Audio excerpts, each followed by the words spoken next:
Okay, well, let's get some more on that story now. Republican strategist Taylor Griffin worked at the White House under President George W. Bush and stood for Congress in the last campaign.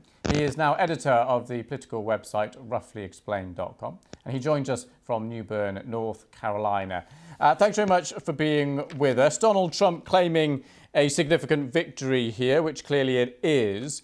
But it was close, wasn't it? 5-4, the ruling. Strong arguments, strong feelings on both sides.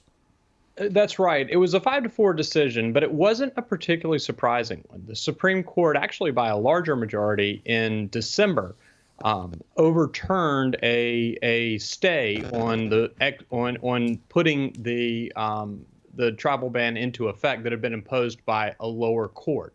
So it's not particularly surprising the Supreme Court made this decision. 4 liberal justices dissented, but the court's 4 conservative justices and Justice Kennedy, who's considered the swing vote on the court, voted to uphold the travel ban. I mean, essentially here they've decided to park lots of the comments that the president made while he was campaigning, things like shutting down Muslims from entering the country completely. They chose to park that and just focus on the narrower text here.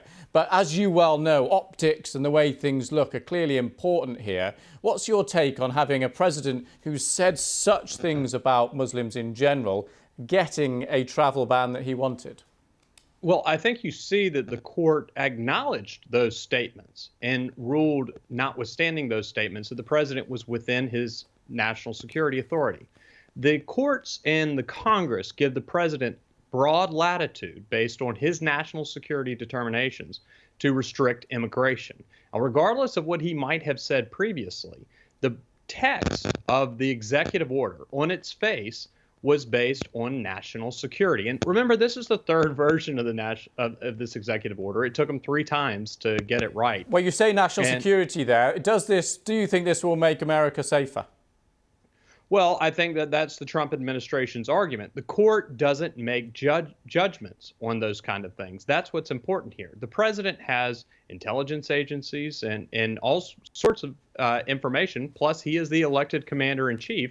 And he is the one who the courts generally defer to in making national security judgments.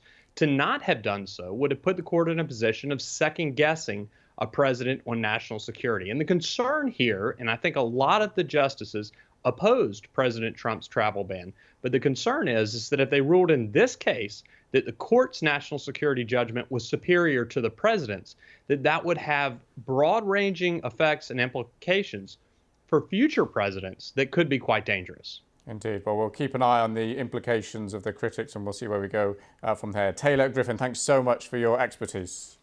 Thank you. Bye-bye.